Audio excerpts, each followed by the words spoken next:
Give me my keys, bro. Oh God, you ain't getting these keys.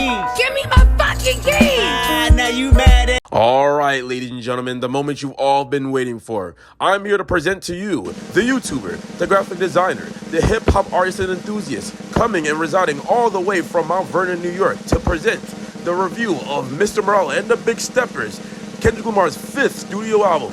Here's Mystic Wolf!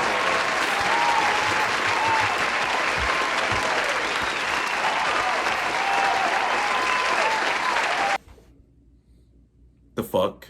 Yes, we are here. We are finally here. I know, it took a while. Okay, listen. This is my first ever Kendrick Lamar review on this channel, alright? The nigga's music is already dense and complex as it is. I needed some time to listen to the music and digest it and come up with my own thoughts and not look at Anthony Fantano or Twitter. You feel me? But we're here now. You don't have to keep on pestering me about it. We are here with my review of Kendrick Lamar's Mr. Morale and the Big Steppers. Now, if you don't know about Kendrick Lamar, I'm gonna just need you to leave the channel. Just leave the channel, because I don't understand how you don't know about him at this point. Compton rapper, has 2 classics under his belts. He's easily, if not one of my favorite artists, or is my favorite artist of all time. So, I have notes. Your nigga came through with notes, and I mean a lot of notes. You see the dedication I go into making these videos? 5 years. 5 years since this damn album. Which, admittedly, this is actually my first CD I ever bought. I like this album now. I mean, I was a huge fan of it when it first came out, but as time has gone on, this album hasn't really aged well for me personally. I just feel like, I don't know, I'm kind of at a different point in my life now where, I don't know, the beats here don't really hit as hard as before. I mean, once you kind of listen to this album, you get what you get. You get what you get, you feel me? Like, it's not like typical Butterfly Good Kid Mad City where, you know, you kind of have a lot of replay value. This album has replay value, but I think my replay value with it, or my extended warranty with this, has kind of expired. I don't really enjoy this album nearly as much as I used to, so, but still great record, still great body of work, and I'm not gonna take anything away from this record, period. The features that this man had in between the 5-year span, I'm talking about Sir, I'm talking about 2 Chainz, I'm talking about Baby Keem, come on, Family Ties, Range Brothers, Top of the Morning, Terrace Martin, and even like Busta Rhymes as well too. You know, these little features that Kendrick would kind of like be on, you know what I'm saying? Like kind of held us over for the album, but it really wasn't much to really chew over, except for the Baby Keem features, you know, the Family Ties. That was something that I was like, okay, I can get down with, because it sounds really recent. He was talking about the pandemic and smoking on top 5s. Like, I was like, what the fuck, man? He did the day in Vegas. If you guys was at the day in Vegas, I hate you. I wish I had went there so I can go see my baby daddy, but that's okay because he's going on tour with Sierra Leone and Baby Keem, the PG Lane crew, and I want tickets, but the tickets are goddamn expensive, so I don't even know how I'm gonna get tickets, but whatever. The day in Las Vegas, you know, we needed Section 80 to damn, you know, having this white attire, clothing, this long ass hair, which I loved, by the way, and it's this backup dancers, the choreography was fantastic. Even though I didn't get to go to the actual concert, the actual festival, I was able to catch it on YouTube, and it was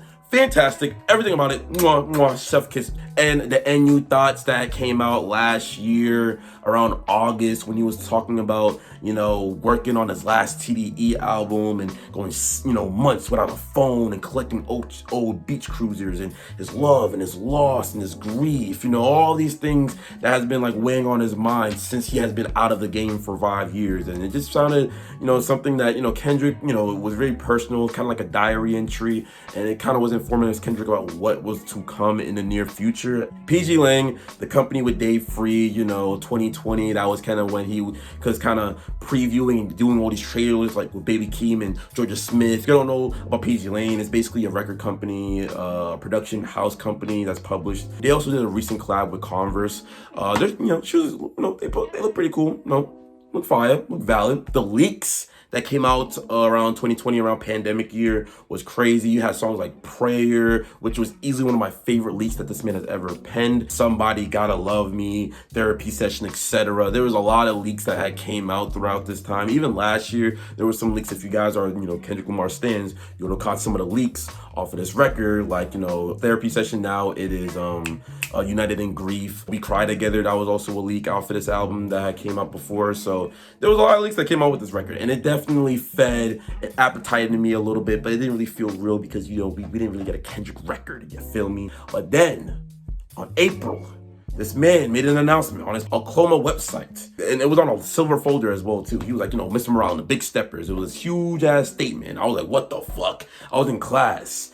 I was in web design, and I saw this announcement, and I was like, wait, hold on, what the fuck? He coming out with an album this year? Let's fucking go! And it was May 13th. I was like, I was trying to keep my composure because I was in class, but nigga, it was so hard not to at least scream and booty butt twerk.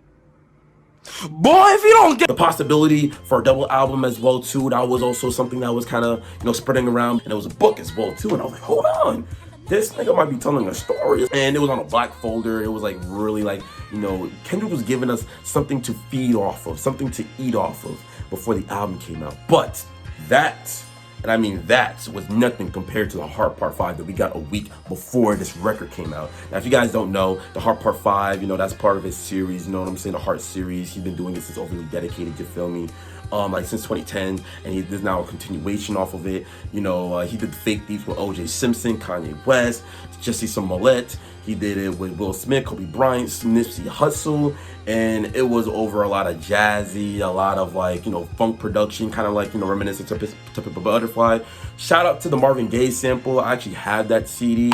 So that's really cool to kind of see that, Kendrick Lamar had, sampled Marvin Gaye, which, by the way, I heard that Marvin Gaye is really hard to sample and expensive to sample, but, Kendrick Lamar just got it like that. And he was basically making a lot of commentary on the culture, the flaws on the culture, the imperfections about the culture, and he was just kind of adding his 2 cents on it, how frustrated that, although the black community, we always celebrate it, but then there's always, the dark side to it. He was kind of, collectively talking about that while he was changing into and morphing into Kanye West. So he was talking about the bipolar and the land of people hurt people, fuck calling and culture, with the Will Smith, slapping Chris Rock. And, my favorite part about the video was actually when he did Nipsey Hussle, and he was kind of speaking through him, and, he was kind of copying his mannerisms and his flow as well too. And I thought that was really beautiful. That was one of my favorite parts of that video.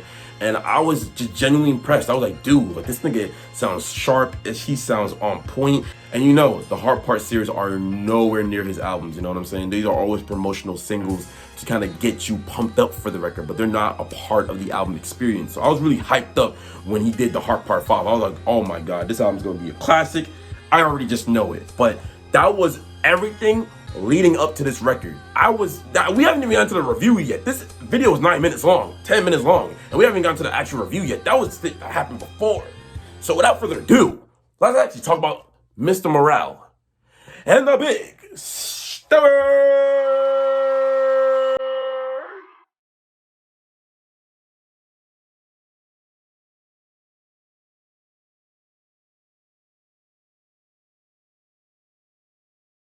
Now, of course, this album comes in a double package. You feel me? We got features from Blast, Amanda Reefer, Sanfa, Taylor Page, best features off of this record, Summer Walker, Ghostface Killah, Kodak Black, Baby Keem, Sam Dew, Beth Gibbons from Porterhouse, and Tiana Leon, which is a part of PG Lane. We also got production from Baby Keem, Cloma himself, aka Kendrick Lamar, the alias he goes under, Soundwave, DJ Dahi, Beach Noise, Bekan, he was on Damn as well too, Alchemist, we got Pharrell, Bo 1DA. And just many more. There's a lot of motherfucking niggas who worked on this record. I feel like the Morale side is more the clarity side, more of him kind of getting his bargains together. And I feel like the Big Steppers was really raw, a very jumbled experience. There was a lot of things, a lot of beat switches. Kendrick kind of paints this album as more so a venting session, a therapy session, I should say. The production, before we really get into the record, I would say the production kind of reminds me a little bit of Melodic Blue from Baby Keem because of just how unfiltered, sporadic, and even just raw. The production can be sometimes as well too, especially like on Father Time. Even like, you know, Baby Kim, like I said before, he also did co-production on some of these songs on N95 and a couple other joints like Savior as well too. So these sounds like something that could definitely be off of Baby Keem, you know. Even like the piano usage as well too. There's a lot of heavy use on the pianos, like on United in Grief and Rich Interlude and We Cried Together and Crown, Savior, Mother I Sober, and even like a lot of string sections as well too, which really adds the orchestral and theatric element to this album, which, you know, kind of, you know, reminds me a little bit of a play and how it's, you know, played out, even like with the kids, you know, even like with the stepping, you know, interluding, you know, with each song. It was just, it made it all a unique experience all together. Now the album kicks off with a fucking banger. United in Grief, banger. I loved it already. And this was also kind of a leak, you know, if you guys know about Therapy Session, this was actually the first half of the song anyway, you know, definitely that was a part of the leak. And the second half, you know, when it came like with the crazy beat switch, you know, with the sporadic, you know, drum beat or whatever, that wasn't a part of the leak, but it was only the first half. But yeah, United in Grief, I love this song. I love how it kicks off. It basically reinforces the thoughts and the ideas on the NU thoughts, where, you know, Kendrick Lamar was kind of talking about like, you know, I went days and, you know, without a phone, you know, the loss and grief and the pain kind of, you know, are clouding my thoughts or whatever. This kind of reinforces those same thoughts and ideas. You know, he basically on the song he's talking about coping with his grief and his vices by sexing and buying cars and mansions and pools that he's never swam in to drive the trauma and the pain away. And he kind of sets this album like a therapy session. And, you know, even like on the album, he even like, you know, exactly states that, you know, it's been a 1,855 days since, you know, he hasn't dropped the record, which is exactly 5 years. The flows are fantastic. The production is all the way important. I love like near the end when he's like, I breathe different, and like the pianos and the production just starts to swell up like near the end. Like it just kind of like gives this really like haunting, creeping side, like, yo, what is to come? N95, which is another banger. The bangers just keep on going with this record. And basically that song, the song has a funny ass hook, you know, talking about, ugh, you ugly as fuck, you out of pocket. I love that line so fucking much, dude. Like when it comes to the hooks always be snapping. They're catchy as fuck. It's always, you know, ear grabbing, and it's something that sticks in your head. And basically the song really kind of details, you know, the listener to remove all the superficial items and the facades and the personality traits, you know, the fake deeps and the fake wokes on the internet, and like all that shit that you mask on, all that shit that you have. What the hell do you have in the end? Nothing. You a regular nigga just like me and you. You pee, you bleed, you take a shower, you eat the same just like me and you. All that stuff on them followers don't mean shit, because guess what? You ugly as fuck outside the internet. You out of pocket. But yeah, I really love the synthesizers. I also love the video that is attached to this record as well too. The little Baby Keem kiss on the cheek was really cute, I'm not gonna lie. Like that still fucking kills me. The visuals on there is amazing, popping. You know, when it comes to Kendrick, he's always going to give you a lot of visual metaphors that, you know, relates to this album. And also, if you guys remember around 2020, you know, when Kendrick was kind of hovering over the ocean, you know, he was on a telephone booth, you know, those little like photo shoots that, you know, was kind of sprinkling around 2020. Well, these kind of appear on this video too, so that's kind of a cool little touch. All right, Worldwide Steppers, you know, a haunting ass beat coming like from a horror movie scene, and where basically Lamar talks about being detached from the world, being a protective father, and how he had writer's block for literally 2 damn years. Nigga, same here, bro. I be having some writer's blocks too, bro. Shit, there's some songs I haven't wrote in a year or so, and I gotta come back and write in shit crazy as fuck. And now he has lust addiction, and, you know, he's been you know, he details, you know, fucking white women. He's not this perfect, this innocent, you know, rapper that just talks about, you know, political issues and the black power. You know, this is also, you know, somebody that's also fought, that's also go through human experience as well too. But nah, the track is Fuego. I love like the real like inflection that Kendrick has throughout the song. Also the beat switches go crazy, you know. And one thing that I want to add real quick about this album is that I really love that this album is a lot more realized than Damn, because Damn just kind of left a lot of like questions to be answered. There was a lot of half-baked ideas on Damn, but I feel like with this album, like you get a lot of like, tracks where they sound finished, they sound, complete in their ideas. And not to say like the side A, had unfinished ideas, but I feel like they fleshed that out a lot better with this record. We got Die Hard with Blast and Amanda Rayford. It's a cool song. I'm kind of indifferent. I'm a little lukewarm to it since I first heard it. It has like, a commercial, nice little lush beat to it. Kind of mainstream kind of pop song. You can definitely hear this on the radio to enjoy. Blast vocals and his contributions goes along with the theme of this record, where he's talking, kind of talking about finding hope and redemption in ourselves. And, Amanda Rayford's vocals are really bright. They're very vibrant, adds a lot of color to the track as well too. It's really catchy and very memorable as well too. I really did like her inclusion on the song. And this is one of Kendrick's more straightforward songs, basically again detailing his insecurities and his struggles of being in a relationship, and then the end kind of accepting everything. So it's a palatable song. It's serviceable. It gets the job done. Gets me from A to B. It's not one of the more hard-hitting songs off the album, but I still enjoyed it for the premise that it serves within the context of this the side A. And then we got Father Times, which is probably my favorite song off the record. It starts off, with his talking to his fiance, kind of speaking about therapy, going to therapy, like, yo, real nigga don't need no damn therapy. Fuck is you talking about, man? You know what I'm saying? He's like, no, you need to speak to Equita or Icar, or I know I'm butchering his motherfucking name. I am so sorry. Y'all gonna spray me in the fucking comment section. Basically explores toxic masculinity and how it's been passed on from generation to generation, even being with his father, being absent from his life. And, even, being a father figure to Kendrick, and just being, struggles of opening up and being vulnerable, and opening about his mental health and his emotions and coping with his trauma. And Sampha's vocals are crystal clear. Sampha, we need another project. I don't need, get Process out of here. I need to hear a project, a body of work, sir. I'm gonna need you to get on that immediately, because you sound great on this record. But I really love his vocals here, basically reflecting on how Kendrick, buries his feelings because of just what his dad had taught him, and kind of fucked with Kendrick's head as to why he wasn't being able to, cope with a lot of things in his early stage. And it kind of, translated to his manhood, where it still fucks with him, what I'm saying? It still passes down, and it really reigns heavy on his brain still to this day. So I really did like this song. The song was really, really powerful, and it just kind of rings close to me, someone not having a father figure in my life, having to figure shit out on my own.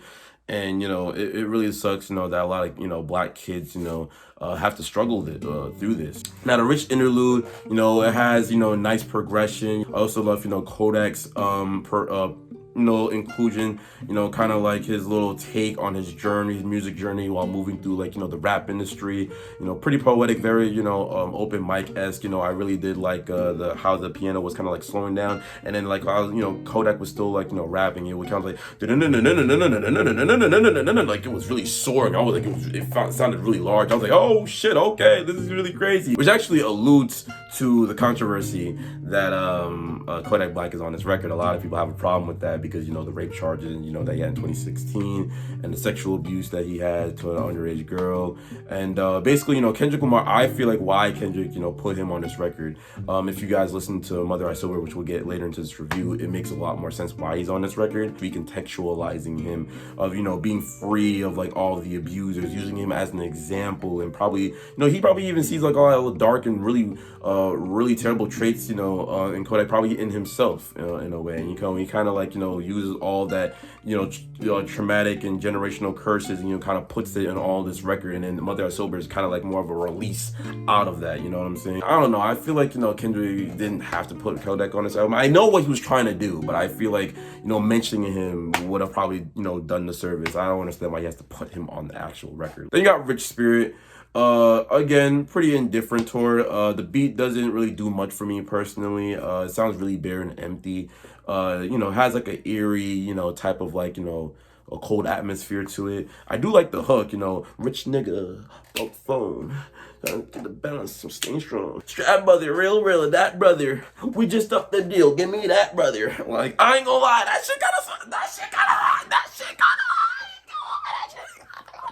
A little bit, I ain't gonna, You know, this is not a song that I really come back to all that much, but you know, he kind of uses, you know, different reflections and melodies to kind of, you know, make the song very catchy. And it basically kind of talks about, you know, his spirit is rich, you know, without having to use the social media, the distractions, the fabrication. And it sounds, you know, the beat really sounds like really meditative, you know what I'm saying? When he's talking about his daughter Whitney and all this other stuff as well too, you know, it definitely sounds like, you know, something, you know, it sounds like his aura, his, you know, he even talks about the Buddha as well too, a lot of like a lot of other Christian, you know, little mentions as well too. So, you know, this sounds, you know, very like Kendrick's Element, like his, you know, his Buddha, if that makes sense. Then we got Cry Together, which,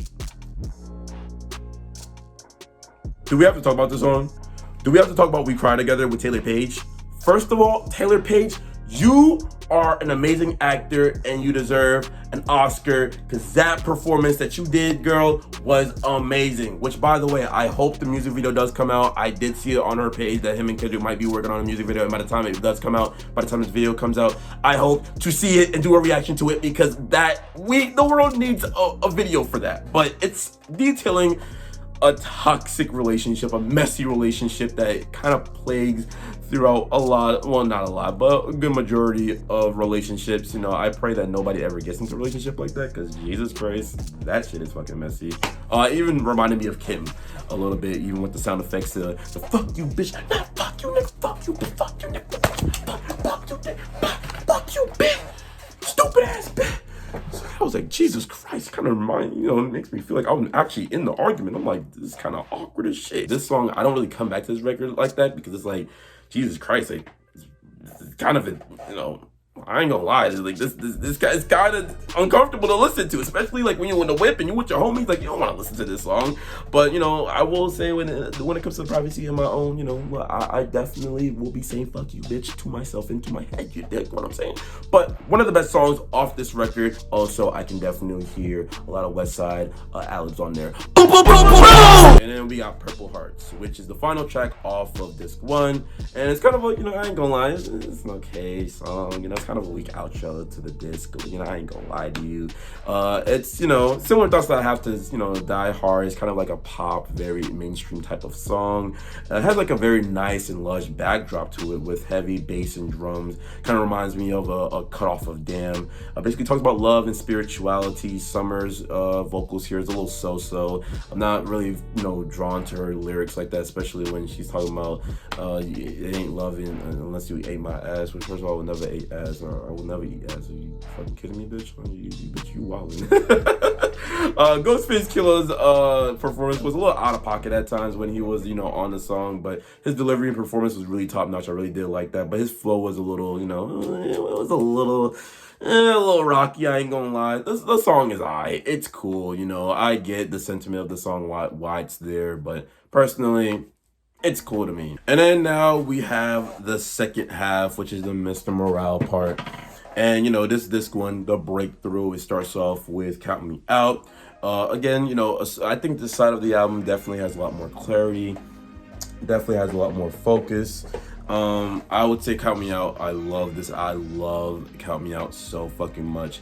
It definitely starts a new chapter, a new opening for Kendrick, you know, owning up to the flaws, you know, start to reflecting and healing from the past and putting himself first. And the first half of that song really sounds beautiful, like with the choir, the angelic vocals in the background as well too. Really acknowledges that he left the mess that he made himself, and he will, you know, try to acclimate to his happiness. Like, I really do enjoy the sentiment of this song. Like, again, a lot of people kind of are if about the song, but I love when he's like, I love when you count me out, I love when you count me out. Like, even like when he's like, fuck it up, fuck it up, fuck it up, fuck it up, fucking shit up. And then you got Crown, which actually reminds me of Andre 3000's Love Below. It's really somber, very dark.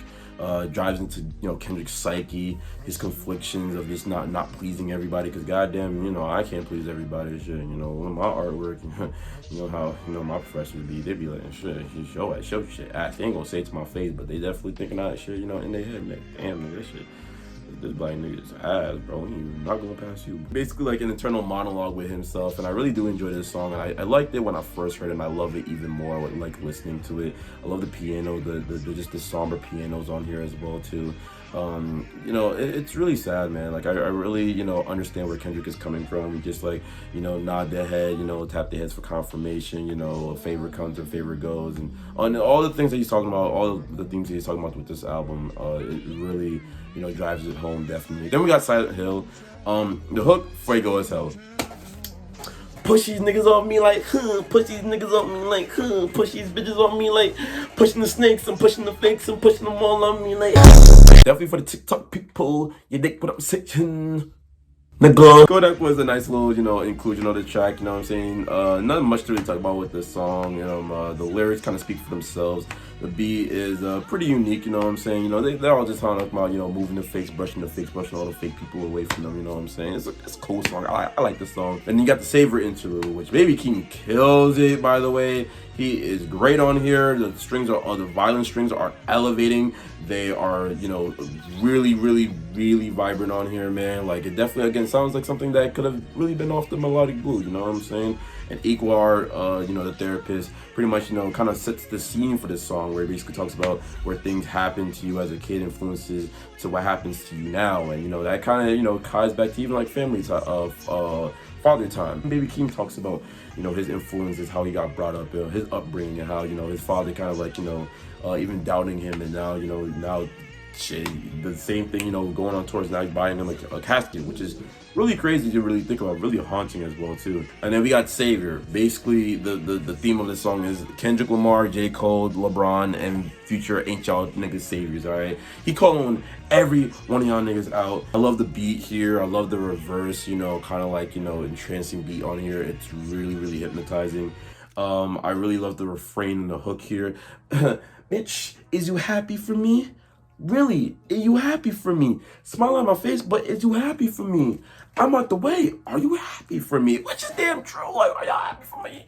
Or y'all just smiling on my face? You know what I'm saying? I'm like, ain't that right too for Baby Keem? That is a damn fact. And, you know, all, you know, calling out the fake protesters, going along with the trends instead of like being the voice of reason and standing out as well too, you know, on the third verse as well too. And again, he mentions he's not a messiah, he's human, and, you know, he rather works in the distance and focus on his peace and his faith and his mental health, you know, instead of, you know, being caught up on what No Name says on Twitter, you know, like, again, being the face and being the actual spotlight of all these things, you know what I'm saying? But, you know, Kendrick does enough, his influence does enough to, you know, speak about these issues. So it's just kind of like, you know, why are you calling Kendrick out when he's doing his work, you know, behind the scenes as well too? Then we got Auntie Diaries, which is one of another controversial song or moment of this record next to the Kodak Black inclusion. It's a brilliant song, basically talking about two transgender relatives of his, how he admires his auntie. You know, I love how Kendrick illustrates that.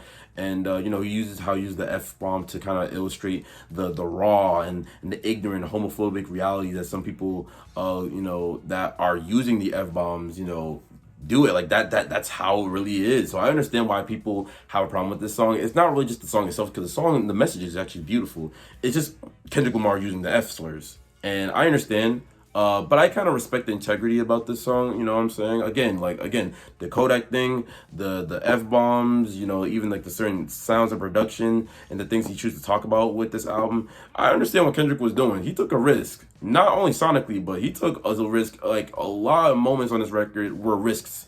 And I think it was really just to make an overall point, which again we're gonna get to on Mother I Sober, and especially on Mirror. So I definitely, you know, understand the controversy, and for people who are in the LGBTQ community who are offended, I understand completely 100%. You have every valid right to be offended and to find a feel away about it as well too. But I understand why he was using it as well. It's art, and, you know, it's supposed to make you feel uncomfortable.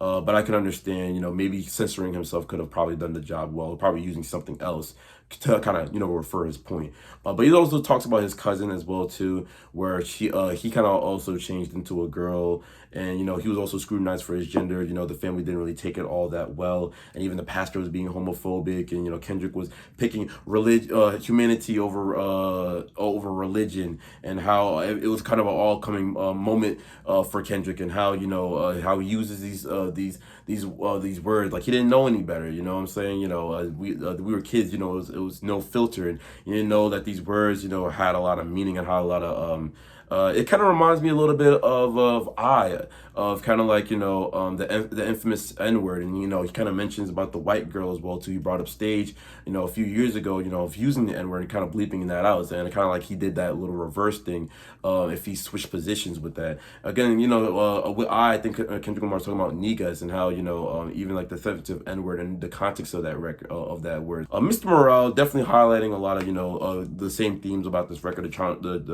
the generational traumas, the black drama, mentions R. Kelly and Oprah and even Tyler Perry as well too. The beat here is really cool. I love Tierra Leone feature as well too. It has like a holy trap type of flair to it as well too. It definitely has like a demigod. Like if you search demigod type beat on YouTube, this would definitely come up. I ain't gonna lie. Pharrell, this is one of his more better beats. I ain't gonna lie. Pharrell has not been doing well when it comes to the beat selection side of things, and I wish he kind of did more of that. But and then we got Mother I Sober, which is more so the feared mortal man, the sing about me type of version of this album, where it kind of includes reinforces all the themes that Kendrick has been talking about since side A and even on side B. Also it kind of also has the Somebody leak, but Best Giving is kind of like reinforced the hook on that song as well too.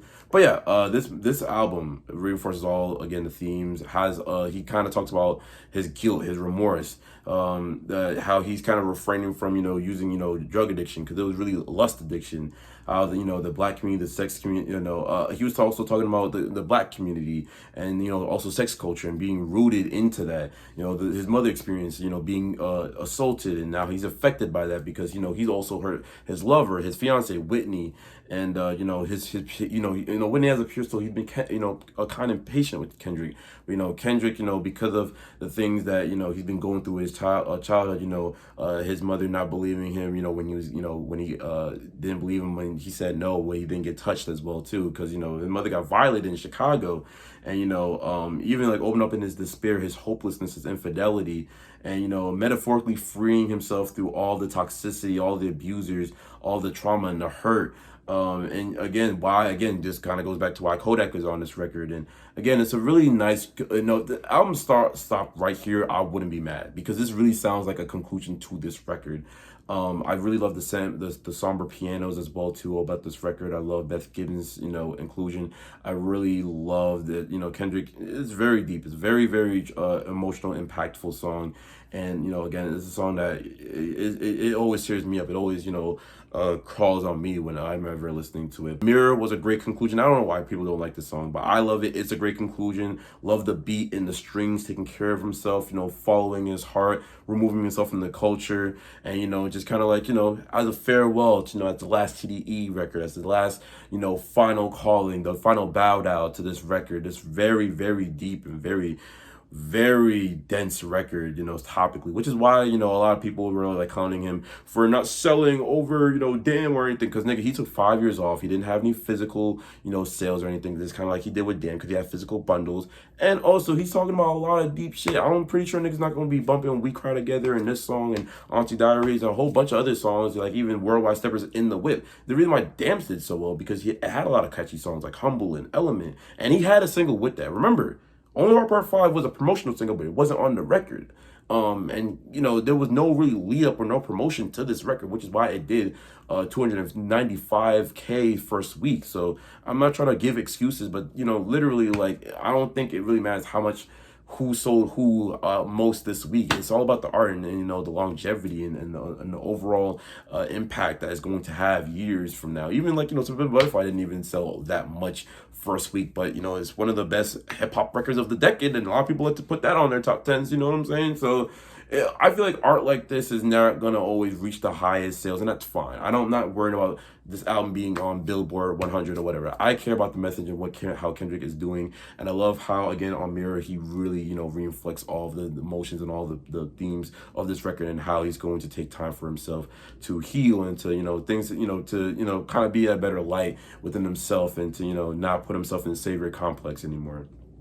And that's really much it. That's all I really have to say about this record. Overall, I enjoyed this record. Now, do I like it more than them? Yeah, I enjoyed it. It's been about 2 weeks since I've, had to digest with this record. I wasn't gonna lie, like, I wasn't really feeling this record at first, and that's kind of how I felt with every Kendrick record, but I'm glad I gave myself time to really listen to this record and really digest it the way I wanted to. But yeah, I love this record. I know it has a lot of great things going for it. I really enjoyed side B a little bit more. I know I said side A, but now I was kind of talking about it. I enjoy side B a little bit more because it really has a lot more clarity, a lot more stronger themes and topics on that side than on side A. There's a couple of so-so songs off here and there, but I thoroughly enjoyed this record, and it was definitely worth the 5-year stay, the 5-year wait that we had for this record.